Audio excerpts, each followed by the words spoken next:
বিবাদের জের দম্পতিকে বেধড়ক পেটালেন প্রতিবেশী। ঘটনা তদন্তে পুলিশ। ঢিল ছোড়ার প্রতিবাদ করতেই জুটল বেধড়ক মার। আহত হলেন পরিবারের বাবা, মা ও ছেলে। 6 জনের নামে এনজেপি থানায় লিখিত অভিযোগ আক্রান্তকারীদের। রবিবার রাত্রে ঘটনাটি ঘটে অম্বিকানগর সংলগ্ন মাইকেল মধুসূদন কলোনিতে। জানা গেছে, ওই এলাকায় দীনেশ বর্মন রাত ছাদে উঠলে তাকে দেখে প্রতিবেশী 2 যুবক ঢিল ছোড়ে। পরবর্তীতে তিনি বিষয়টি নিয়ে প্রতিবাদ করলে পরিবারের সদস্যরা তাদের ওপর ধারালো অস্ত্র নিয়ে চড়াও হয়। বেধড়ক মারধর করা হয় দীনেশ বর্মন সহ তার স্ত্রী কৃপা বর্মন ও ছেলে বিনয় বর্মনকে। বাড়ি ভাঙচুরও করেন তারা। নিজেদের প্রাণ বাঁচাতে ঘরের দরজা বন্ধ করে পুলিশকে ফোন করলে পুলিশ গিয়ে তাদের উদ্ধার করে হাসপাতালে নিয়ে যায়। সোমবার সকালে ঘটনায় জড়িত 6 জনের নামে লিখিত অভিযোগ দায়ের করেন এনজেপি থানায়। আহত কৃপা বর্মন ও তার স্বামী দীনেশ বর্মন জানান, দীর্ঘদিন ধরেই বাড়ির সীমানা প্রাচীর নিয়ে মনোমালিন্য ছিল ওই প্রতিবেশী জ্ঞানদা বর্মনের পরিবারের সঙ্গে।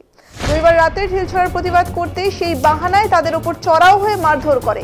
তিনি জানান, মাঝে মধ্যেই প্রাণনাশের হুমকিও দিত ওই প্রতিবেশী জ্ঞানদা বর্মন ও তার পরিবার। ঘটনা তদন্ত শুরু করেছে পুলিশ, তবে এখনো কাউকে গ্রেফতার করা যায়নি।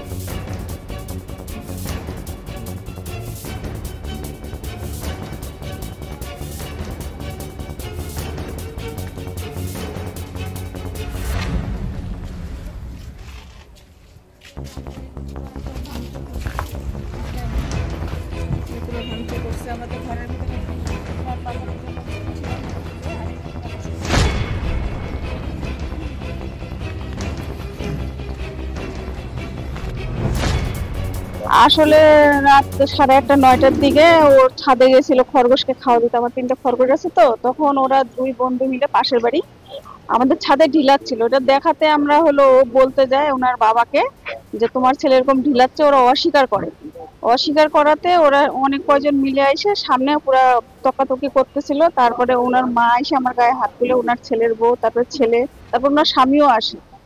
তারপরে ওরা বাড়ির সামনে মারার পরে আমাদেরকে বাড়ির ভিতরে পুরো সবাই মারা শুরু করে একদম। তারপরে ওরা অনেক কয়জন আসে। তারপরে আমরা ভয়ের চোটে ঘরের দরজা বন্ধ করেছিলাম আমাদেরকে মারার পরে। তারপরে অনেক লোক আসে, ওদের আত্মীয় সব একদম লাফাচ্ছিল, দরজা ভাঙচুর করতেছিল, আমাদের বেড়াটা সব ভাঙিয়ে দিছে বাড়ি। ওরাই ভাঙছে, পাশের বাড়ি। ওই যে প্রতিবাদ করাতে যে কেন ঢিল মারছো। আগে ছিল ওরা, আমরা কথা বলতাম না। ওরা আগের এরকম জমি সংক্রান্ত নিয়ে ছিল, কথা বলতাম না। ওটাই ওরা মনে হয়তো আক্ষেপ রাখছিল, ওটার জন্যই হয়তো আমাদের উপরে অনেকদিন থেকে চড়াও হয়েছিল মারার জন্য। এর আগেও 2 বার মারার জন্য আসছিল। আমরা তখন কিছু বলি নাই, চুপচাপ ছিলাম। এরা কারা, নাম কি? এদের নাম হলো জ্ঞানদা বর্মন, আর ওনার ছেলে হলো রমেন বর্মন, মহেশ বর্মন। এরা কতজনের নামে এফআইআর করছেন? আমরা 5-6 জন আছি। হ্যাঁ, ওনার স্ত্রী, ওনার ছেলের বউ। আমার তো মনে হয় যে মোটামুটি 20 বছর আগের থেকে জমি নিয়ে আর কি একটু সীমানা নিয়ে কাজ করতো। তারপরে তো আমি বাউন্ডারি দিয়ে দিছি।